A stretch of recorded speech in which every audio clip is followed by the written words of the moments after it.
participant before the proper forum, before the body that has jurisdiction to try the case against her. So the Constitution says, Section 3, Paragraph 6, Article 11, that it is the Senate that shall have the sole power to try and decide all cases of impeachment. Defense team ni Vice President Inday Sara Duterte, sinagot po ang mga walang kwentang hearing ng Committee on Justice diyan sa Kamara laban po kay Vice President Inday Sara Duterte impeachment. Muling nanindigan po ang defense team na walang jurisdiction po ang Committee on Justice sa impeachment laban kay Vice President Inday Sara sa ginawa ho nilang proceedings na nagmistulang korte ang mga animal. Na ayon po sa kanila, tanging Supreme Court lamang ang makapag-request ng kanilang mga hinihiling. Kagaya po ng salin na pinasubpina yung salin, pinasubpina yung dokumento ng NBI, pinagsubpina yung sa confidential funds, anak ng kagwang, no? Overpower na po ito, grave abuse of discretion na ho ito, na tsak, babagsak na naman sa Korte Suprema itong reklamo ng mga animal na mga buhaya na impeachment labang kay Inday Sara.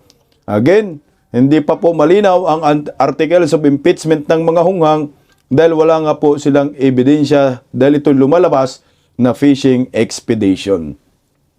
Magandang gabi po sa ating lahat. Palike po muna, pa-share, pa-subscribe at pakipindot po ang inyong mga notification bell para lagi po kayong updated sa ating mga video. At syempre, Bisdak Historiador, pa-subscribe, reserve channel ko po yan. Minsan magla-live ako dyan. Alam nyo po mga kabisdak kung sino po ang nakapanood ng hearing kanina dyan sa Committee on Justice sa Kamara, talagang maliwanag po ito ay fishing expedition. Wala pong ebidensya ho sila. At ang gusto po nilang mangyari ay mangingisda ho sila. Baka sakali mabitag si Vice President Inday Sara at bumigay ho ito. Tama nga lang ho na hindi sumipot ang Vice President Inday Sara Duterte at ang kanyang defense team dahil hindi na po kailangan. Dahil ang kailangan lang naman ho na pagdesisyonan ay kung ito ay isasalang na ho nila sa plenaryo at iakyat na po nila sa Kongreso. Ano pa ba ho yung ginagawa ng mga animal na ito? Hindi sabi nga ho nila sufficient in form, sufficient in substance, sufficient in ground. So ngayon, nakapag-desisyon sila, wala palang ebidensya, ang gagawin, fishing expedition. Kaya naman pagkatapos po ng hearing ng mga buhaya, sinagot agad po ng kampo ni Vice President Inday Sara ang mga banat ng mga kagwang. Narito po ang press-con ng defense team ni Inday. Pakinggan natin. I'm Sheila. That's right. I confirm that the defense team sent a letter addressed to Representative Luistro, the chairperson of the Committee on Justice. This was dated March 24, 2026. This letter was sent in response to the invitation extended to us by the committee. Just so there is context to the letter that we sent, even as we had observed from the hearing that was conducted earlier, that this letter was also tackled by the committee. We will just read the pertinent portions so that the public is also informed of the reason or the reason stated in this letter on why the respondent and the defense team did not participate in the hearing today. So under these circumstances, and considering the public statements made by the chairperson, it appears that the committee intends to conduct a trial. However, with due respect, the Constitution vests the authority and power to conduct trial solely in the Senate. And this is clear and explicit in Section 3, Paragraph 6, Article 11 of the 1987 Constitution, which, as you know, states that it is the Senate that shall have the sole power to try and decide all cases of impeachment. The Constitution is thus clear. It is only the Senate that can conduct trial in all cases of impeachment. And while Section 3, Paragraph 2, Article 11 allows the committee to conduct a hearing for purposes of submitting its report to the House of Representatives within 16 session days from referral, the same does not give the committee any power or jurisdiction to conduct any form of trial, whether mini or full-blown, much less receive and try any evidence. That impeachment rules must be compliant with the Constitution is made clear in Francisco versus House of Representatives, wherein the Supreme Court declared Section 16 and 17 of Rule 5 of the Rules of Impeachment Proceedings adopted by the then 12th Congress unconstitutional. And in doing so, the Supreme Court aptly reminded it is basic that all rules must not contradict the Constitution, which is the fundamental law. In light of these, while the invitation for the respondent and counsel to participate in the committee's mini trial is well noted, we cannot, however, do so at this point on the ground that the committee and or the House of Representatives, as well as any of its members, lack jurisdiction to conduct any form of trial or exercise any of its incidents. Absent such jurisdiction, any attempt to proceed in the nature of any form of trial or to invoke powers ancillary to it is unconstitutional. Consequently, the respondent puts on record her objection to any requests, motions, or similar efforts aimed at obtaining or fishing for supposed evidence through processes that necessarily presuppose the existence of lawful authority and jurisdiction under the Constitution, which in this case is absent.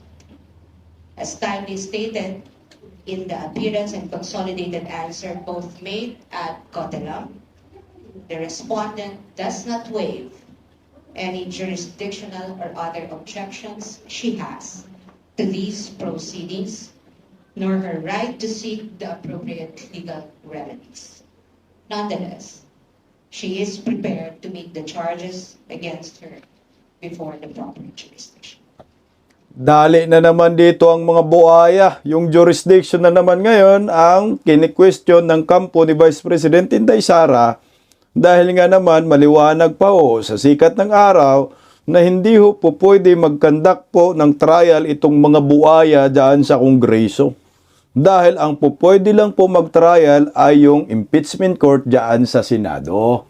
Iyak na naman ang mga animal. Tuloy natin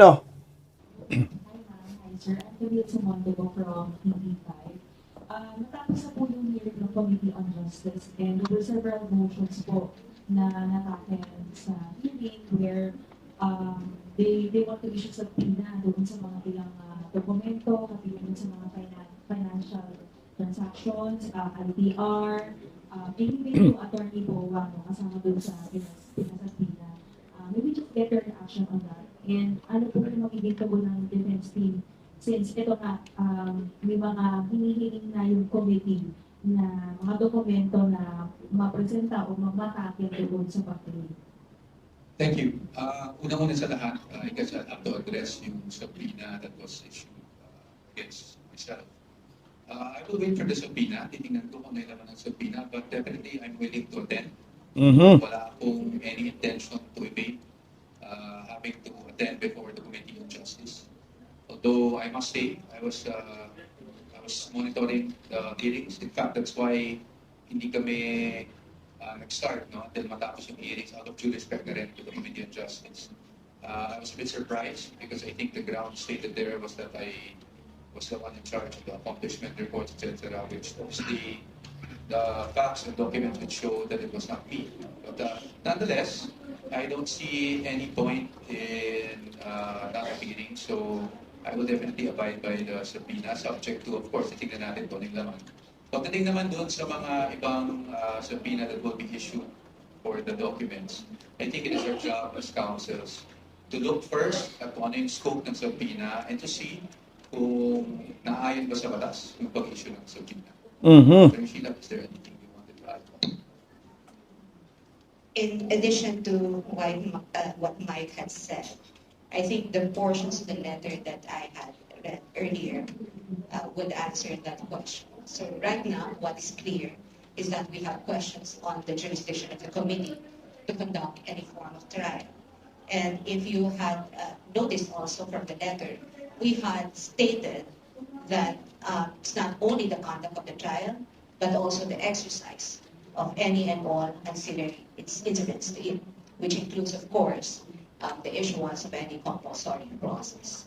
I cannot tell you yet how the defense would meet the orders given today at the committee hearings, or how we would specifically respond to those.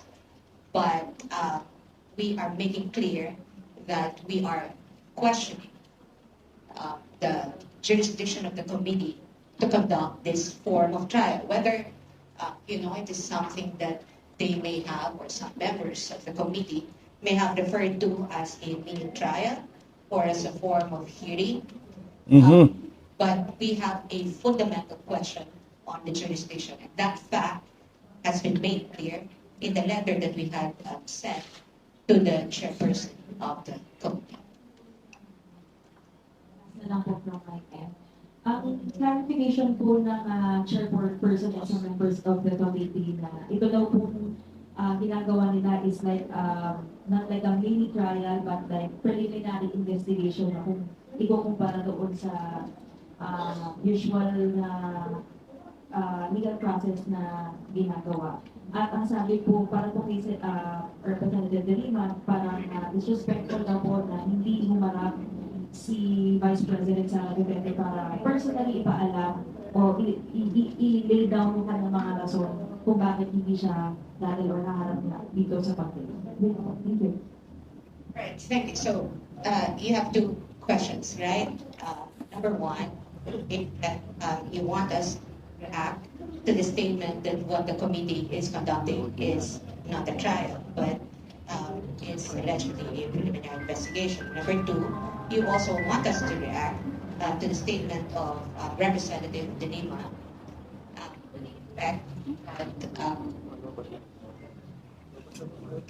to the effect that the non-appearance of the respondent. O ayan, si Michael Pua ay talagang hindi naman siya natatakot sa subpoena na yan at dadaluho siya, willing siya pumunta. Itong mini trial, hugas kamay na ang mga buhaya dito. Sila naman ho yung nag-announce sa publiko na magkakaroon sila ng mini trial dyan sa Kongreso, sa Committee on Justice. Galing po mismo yan sa bunganga ni Luis Tro, di ba, Jinky? So ngayon, todo tanggi na kayo na hindi ito mini trial, ito ay preliminary investigation, hindi rin ho yan po pwede. Dahil ang magkakaroon lang ng preliminary investigation ay sa korte lang, hindi kayo korte. Complainant kayo. So ngayon dapat kayo ay may ebidensya kayo tungkol sa impeachment labang kay Inday Sara. Wala kayong ebidensya. So ngayon mag-mini trial kayo para magkaroon ng facing expedition.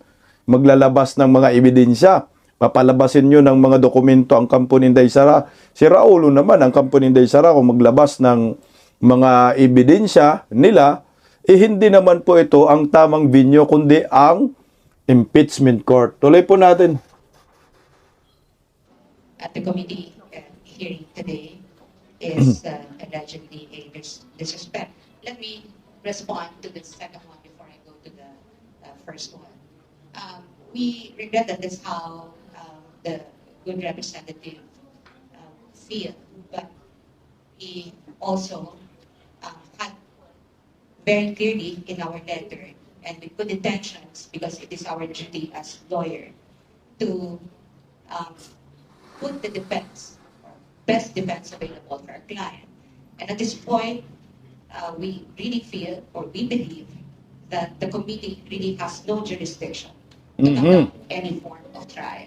Correct. There was no disrespect intended because in fact, we had responded to the invitation that was extended to us, signed by the chairperson of the committee, and we had submitted this even before the committee hearing today. So we don't know, we don't understand how that could be a form of disrespect. And then let me address your question on the statement that what is being done at the committee level is a preliminary investigation. They may be referring to the comparison of the committee level proceeding as akin to a preliminary investigation. However, if you have taken note of the past statements by members of the committee, and this is not even something that we said or stated, the term mini trial did not come from the defense. Correct. The term mini trial came from members of the committee.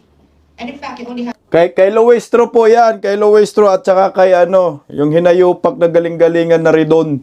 Ngayon atras abanti na ang mga animal. Tuloy oh. you have to look probably in the internet or search them yourselves to know that there have been statements to this effect that what the committee will do is sort of a mini trial. And so our response to that is, given that the Constitution only vests the power and authority to conduct trial in the Senate, then the House of Representatives or any of its committees cannot do that. And I think this is very clear also in the Duterte ruling, both in the 2025 and 2026 decisions of the Supreme Court, that constitutional parameters with respect to the conduct of the entire impeachment proceedings should always be complied with, especially given that it's not only a purely political proceeding, it is also a legal proceeding, and therefore must comply with the fundamental law. And what is our fundamental law? Our fundamental law is the Constitution. You don't even have to write it in any contracts or agreements or any rules. It's still written in every rules, in every contract. That's how fundamental the objection of the respondent is to the committee proceedings. Nako! Tibag na naman ang mga hinayupak nito. Dali na naman sa Supreme Court itong mga buaya, mga malitagang na nagaling-galingan. Iiyak na naman si Luestro, pati si Koke. Dahil sayang na naman ang bayad sa inyo. Tuloy oh. In asserting the unconstitutionality of the House jurisdiction over the impeachment complaint, what are we trying to achieve here, Puba? Are we trying to stop the House hearing? Or have we made any legal move na ipahit po ito? Or it's just a mere position of the defense team? Well, for now, that's really the position of the defense team. Unconstitutional yung nangyaring proceedings. Ngayon, ang tinitingnan natin, ang sinasabi talaga natin dito, just to simplify things, sa Constitution, very clear naman yung nakasulat. Number one, ang initiation ng impeachment proceedings that belongs to the House, that's the exclusive power of the House. We're not contesting that. But, pagdating sa trial, that power exclusively belongs to the Senate. Napaka-clear niyan. Kaya ang sinasabi lang namin dito is hindi naman pwede dito sa pag-initiate pa lang ng proceedings nagkakaroon na ng tinatawag na namin na mini trial. At again, kaklarin ko lang, i-emphasize ko lang yung nasabi na ni Atty. Sheila, hindi po sa amin ang galing yung term na mini trial. Yan po ay galing sa mga statements ng either Committee of Justice or even other personalities. So hindi po sa amin ang galing yan. That's why we're contesting it. Ngayon, ano ba ang trabaho para sa amin ng Committee of Justice? At least sa aming pananaw, and again, with all due respect to the members of the committee and the committee itself, ang trabaho po ay to determine, sabi nga nila, kung ito ay iaakit na sa plenaryo at iaakit na eventually sa Senado. So ang parati namin sinasabi, kahit sa previous interviews ko, ang gagawin lang naman is to evaluate the complaints and the evidence at hand. no, kung ano yung mga naka-attach na ebidensya doon sa complaint. So yung pagpapatawag ng mga witnesses and all those things, asking for documents, that goes well and beyond, di ba? Yung evaluation lang kung ito ay dapat mapunta na sa plenaryo at ang sa ganun ay maiakat na sa Senado. So sa ngayon, are we going to question this? Kasi I think that was your question talaga. Of course, that possibility is always there. Diba? But hindi po na kami magsasabi ng anything categorical. Ito ay dapat pag-usapan hindi lang namin, pero pati na ng aming kliyente. At titignan natin kung anong mangyari. That's why we have been monitoring these proceedings from day one. And then we'll let you know kung meron na kami desisyon po ito. Dali kayo ngayon sa Supreme Court na naman. Bakit pa kasi ayaw na idiretso sa plenaryo? Bakit nagkaroon pa kayo ng mini trial dyan? Anak ng kagwang feeling mga abogago. Piring mga abogaga. Dali na naman. Tuloy, attorney. Sir, follow up na. Since you are acknowledging that the House of Representatives can initiate the impeachment trial, the impeachment proceedings or whatever, bakit dun po sa process na yun, we're not attending doon sa mga invitations ng House of Representatives? And follow up is, are we surely attending the Senate hearing once it prospers, the case prospers? Number one, dun sa tanong niyo po, it's not just we're acknowledging, that's clearly stated naman in the Constitution na sila talaga ang exclusive power to initiate impeachment proceedings. Why are we not attending? I think it was clearly stated in our letter. It's because we are objecting. There's a fundamental objection to the proceedings itself because for us, this goes well and beyond what is contemplated within initiation of impeachment proceedings. As to the Senate, wala pa tayo doon, no? Pero kung dumating man doon, talaga namang kami naman ready na sagutin. Parati naman natin sinasabi, ready natin sagutin ang mga aligasyon laban sa Vice Presidente sa tamang forum. And at sa atin, pagdating sa pagkakaroon ng trial, whether mini trial or full-blown trial, that is not in the House, but that's actually the Senate. Dali ng mga animal. Ito baka sasabihin na naman, sagutin nyo na lang. Bakit ang dami nyong chichiburitsi? I-bloodbath nga ho Siyempre, uunahin muna yung legality. No? Legalidad ng proceeding, legalidad ng mga ginagawa ng Committee on Justice, kung sumusunod ba sila sa batas, sumusunod ba sila sa Constitution. Kasi dito po talaga mag-uumpisa. Kaya nga may mga abogado dahil legalidad ang ano dito, kini-question, yung technicality. So ngayon, ma-technical na naman kayo, mangiiyak na naman, agay ko. Tuloy Hello, sir. Kanina po naglabas ng statement si Vice President Sara Duterte. Sinabi nga niya na ang gagawin na pagdinig ito, isang huwag pagdinig ay isang fishing expedition. Pwede po ba natin ipaliwanag ito, bakit ito na sabi ng incident? Well, again, I have to premise my answer with I'm no longer the spokesperson of the Vice President, so napakahirap naman na maglagay ng salita. O mag-interpret ng kanyang mga sinasabi. But at least based on our conversations, nakikita naman natin, yun naman talagang posisyon natin. When you evaluate these impeachment complaints, the evaluation must solely remain with the complaints and the pieces of evidence attached. Ngayon, if you will go beyond the evidence attached and start asking for documents left and right, when our first argument nga, kung matatandaan nyo, is wala man lang ultimate facts yung complaints. And then yung mga naka-attach na ebidensya, wala rin naman doon na nagsasabi o nagpapatunay na may krimen na kaagad na nangyari. And so if you go beyond that, that is what we're saying na fishing expedition. Malamang yun na rin ang pinaparating ng ating Vice Presidente. Pangalawa, katulad ng mga issue na nilabas sa kanyang salin, doon sa desisyon ng Supreme Court sa Duterte versus House of Representatives, malinaw na nakasaad doon na ang impeachable offense ay yung mga offense na allegedly na commit ng impeachable official within his or her term. At malinaw naman doon sa pinakita na karamihan doon sa hinihing documents ay not within his or her Vice Mayor pa lang. The Vice President in this case. So, marahil Kaya nga, ito dali na naman sila dito sa jurisdiction. Mantakin mo inireklamo nila si Inday Sara ng impeachment.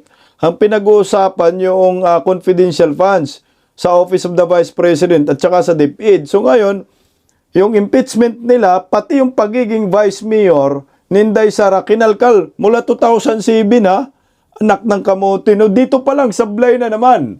Tuloy, oh. na nagagamit ng ating Mr. Presidente.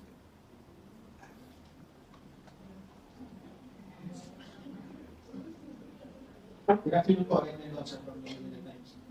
I'd just like to note lang po yung mga subpoenas regarding kay dun sa subpoenas regarding Versate. Congressman Pusutita said na it's a form of fishing expedition. That's why he objected to the motion raised by the panel. Pero sa tingin niyo po ba, pwede ba muna natin makontrol dito or ma-prevent itong pagkuhan ng mga salay? Kasi, yun nga, as Lupos Obligas nga, sa legal expert saying na it's a fishing expedition. And baka mapunta ito sa nangyari sa Corona impeachment trial na naging fishing expedition. So, what's your take po doon sa mga sabina sa salay ni BP and pati na rin yung mga bank records na rin kay BP and kay Atty. Max Carpio? Alright.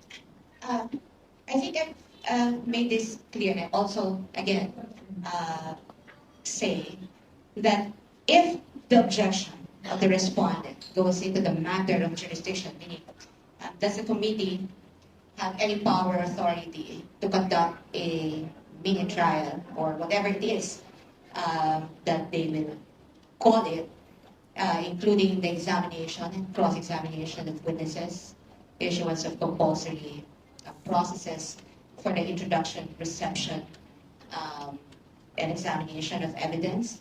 Our position has been made clear in the letter. That authority and all the incidents of that authority should only be exercised by the Senate. Because why? Again, we go back under Article 11, Section 3, Paragraph 6. It's only the Senate that can conduct trial, that can examine witnesses, that can cross-examine witnesses, that can issue subpoena for the production of evidence. Baon na baon. Ano, Loestro, gusto nyo pa? Alam nyo, kasi naintindihan natin tong mga buhaya, no? Gigil na gigil si Inday Sara na ma-impeach. Eh, ang problema nga, sa sobrang gigil nila, nagiging double standard sila. Hindi na po nila iniisip yung kanilang ginagawa kung ito ba ay sumusunod sa Constitution o nilalabag na nila ang Constitution. Ito yung hindi nila napapansin. Ang gusto lang nila, impeach si Inday Sara, ipatawag si Inday Sara, sumagot si Inday Sara. Pero wala silang pakialam na yung batas pala ay niyuraka na ho nila. Yan ang maliwanag sinabi ni attorney. Ang tanging gagawa lang ho ng trial ay ang impeachment court. Sino ba ho ang impeachment court? Senate, Senado. Kayo mga buhaya dyan sa Kongreso, kayo yung tatayong prosecutor.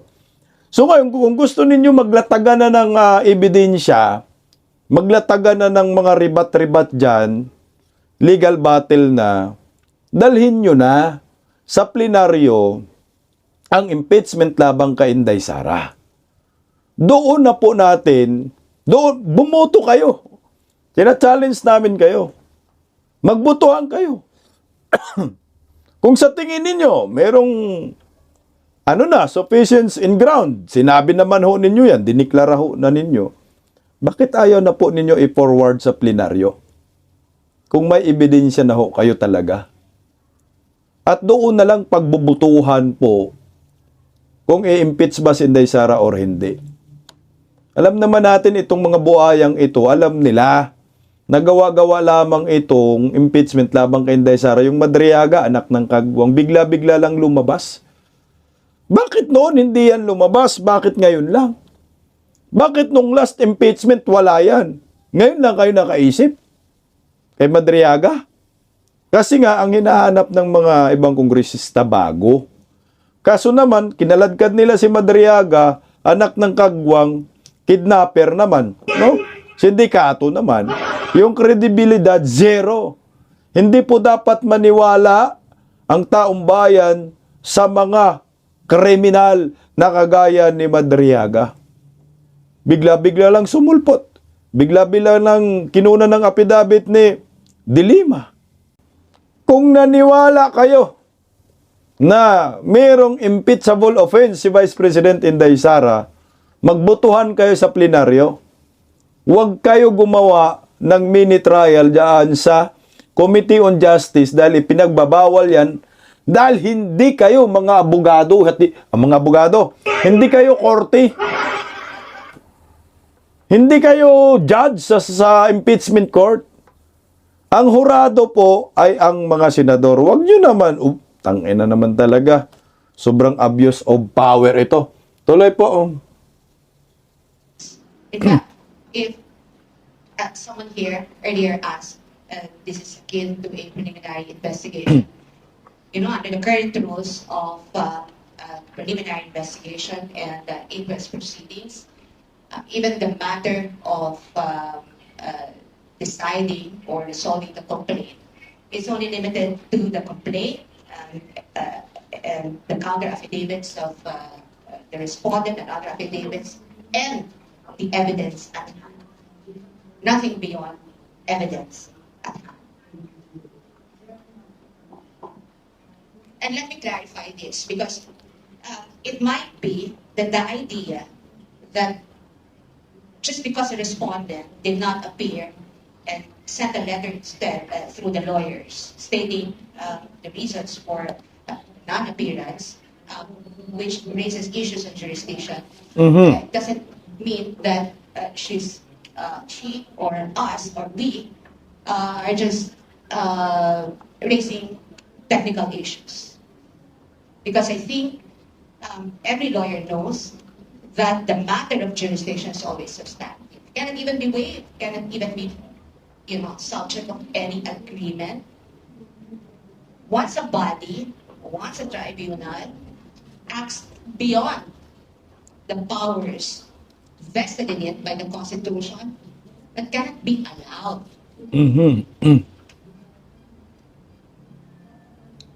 Talaga naman, no? Pinipilit kasi nila na mag-mini trial. Ngayon, mahanapan na naman butas. Itong mga hinayupak, mangingiyak-ngiyak na naman. Sir, just to be categorical about it, so may plan kayo to question unconstitutional yung proceeding sa House. So kailan kayo magdi-decide na mag-file na ng petition sa Supreme Court? And second po, ano po yung magiging action natin next? Meron bang 3 hearings pa ang House Committee on Justice?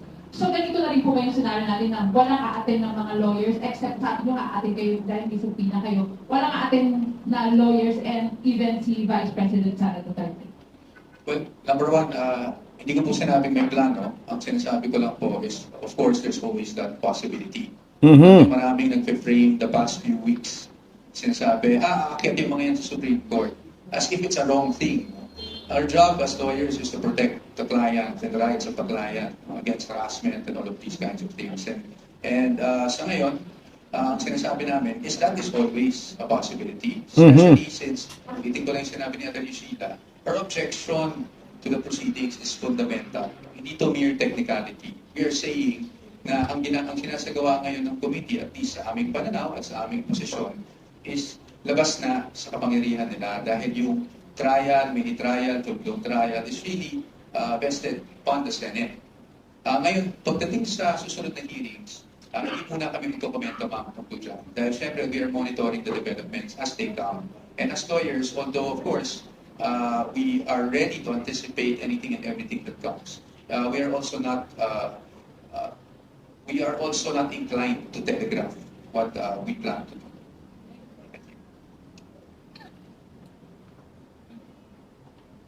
Good afternoon po, Eliza Incomia from IBC. Sige. If ever the Senate conduct the hearing, can we expect your appearance as well the appearance of the Sara?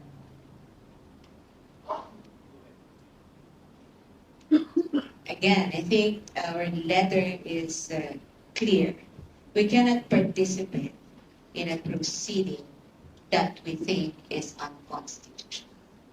We cannot have the Vice President appear before a body exercising a power or authority that is vested by the Constitution in another tribunal. Tama If yan. you notice from the letter that we sent on March 24, 2026, the penultimate paragraph of that is pretty clear that considering that the requests, motions, or similar efforts aimed at obtaining evidence through processes that necessarily presuppose lawful authority and proper jurisdiction, then, which in this case we believe is absent, then we cannot participate in the proceedings. This is not even something new. This is something that every lawyer questioning the jurisdiction of the court on behalf of his or her client. Tama yan, kasi bitag po yan. Pag pumunta kayo dyan, ma'am, fishing expedition na naman, kagayong ginagawa noong 2025. Tuloy lang natin ang konti. Parang iteration lang ng question. So since you are not recognizing the jurisdiction of the committee, hindi niyo po ito comply ang any subpoena na hindi expected si Vice President and you na mag-appear sa House hearing. Ano po? Let me clarify that. Kasi baka ma-misconstrue it. What we are not recognizing is the authority or power to conduct mini trial. Now, with respect to the power of the House of Representatives to initiate impeachment proceedings, that's stated in the Constitution, we recognize that. Again, what we do not recognize is the authority to conduct any form of trial. Dali ang mga buhaya dito, pamini-mini trial kayo, nagbumirang tuloy.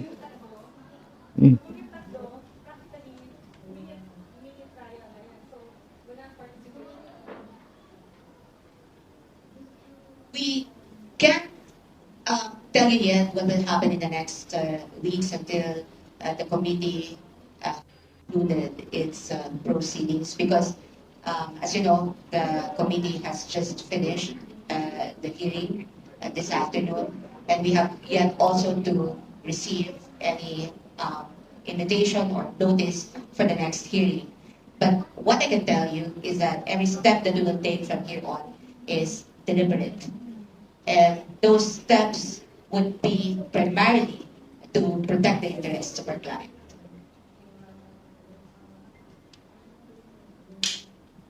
Attorney Paula, so to reiterate and to echo also the question of Congresswoman Lima earlier. So in favor to attend the Vice President and also your team, does it mean you are waiving your right to attend the proceedings? So we do not expect anyone from the team to come to proceedings. No, I think that's also clear from the letter. In fact, it's explicit in the letter. Let me read again.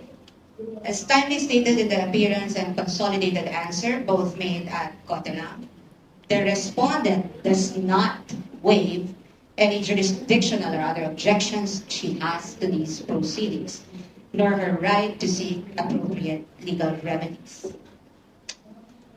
I think that's quite clear. Grabe, ang talino ng abogada ni Inday Sara. Walang panama si Jinky Luistro dito, pati si Redon. Could you clarify? Questioning the jurisdiction. So What is it that you're asking? That is the respondent waiving her right to present evidence? Of course not. Right to the proceedings. the one raised by No, definitely not. I think, again, the letter is clear, and our position from the start, starting from the appearance at Cotelang and the consolidated verified answer at Cotelang, up to this point, when we sent the letter, is clear. The Vice President's not waiving any of her rights. Now, if you're asking me, is she waiving her right to present evidence? Definitely, or participation in the proceedings. She will participate before the proper forum, before the body that has jurisdiction to try the case against her. Correct. Sa Senado. Yes, because again, we just have to read the Constitution. The Constitution says, Section 3, Paragraph 6, Article 11, that it is the Senate that shall have the sole power to try and decide all cases of impeachment. Attorney Paul, when there's something on Puta, pahiya kayo ngayon. kanina sinabi na there are a lot of persons who Selena and documents also like Sally and the rest of the records or other documents. But generally, how do you describe what the proceedings that happened? How will you, as the defense team, talk to Vice President? Well, to us, really, we're questioning the proceedings themselves. So I don't want to try to describe it, masasoundbite ako sa isang description. But really, to us, all these things go beyond the powers of initiating an impeachment complaint. And that is why we have already stated on the record our fundamental objection to the proceedings that are being conducted at the moment. And clearly for you, it was already a trial. Well, for us, ma'am, again, our position is that yung mini-trial na salita, hindi sa amin ang galing. Yan ay galing sa ibang tao. Pangalawa, again, I like to reiterate the position. Kung ang evaluation lang na dapat gawin dito, ay kung ito ay dadalhin, i-recommend, no? Na dadalhin sa plenaryo, kakaroon ng articles of impeachment that will be transmitted to the Senate. Dapat ang gagawin dito, ang evaluation na gagawin dito ay limited lamang doon sa mga complaints at doon sa mga naka-attach sa complaints. Kasi doon mo malalaman kung may basihan ba talaga, kung meron ba talagang impeachable offense laban sa ating Vice Presidente. Tama ka dyan, Attorney Uhayan. Atrasado na sila sa mini-trial na pinagmayabang nila na ito naman ay nagamit ng legal team ni Vice President Inday Sara at pinangandakan ngayon na walang jurisdiction po ang Committee on Justice sa ginagawa nilang mini-trial. Dahil ang magta-trial lang po sa impeachment ay ang impeachment court, walang iba, ang Senado. So ano kayo ngayon? Iyak na naman si Luistro dito. Paggising sa umaga, tanghali at gabi, nakikita ko ang post niya, ang hapdi. Paano nga ba to? Di ako makatanggi. Watch ko na lang at isipin ng mabuti. Bisdak Pilipinas. Bisdak, tinig ng katotohanan. Sa bawat vlog may laban sa kasinungalingan. Mulat ang mata, gising ang masa. Bisdak Pilipinas, para sa bayan, gumigising sa diwa. Sa likod ng kamera, tapang ang dala, walang sinasanto kung mali ang gawa. Hinay-hinay, pero palaban. Boses ng tao sa digital na labanan. Bisdak, tinig ng katotohanan. Sa bawat vlog may laban sa kasinungalingan. Mulat ang mata, gising ang masa. Bisdak Pilipinas, para sa bayan, gumigising sa diwa.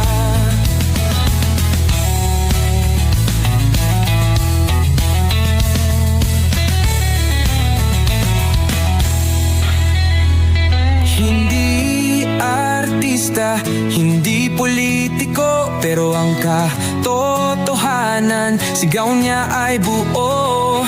Sa YouTube o Facebook man siya makita, may aral ka pa rin, may uwi sa bawat salita.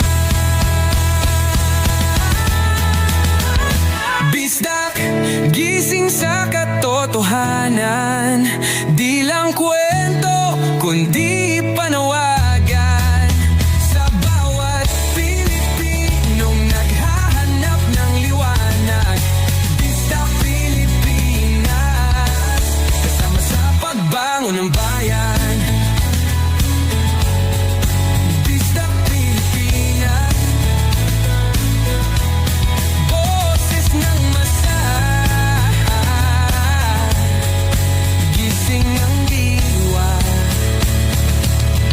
tunog mo, may pag-asa.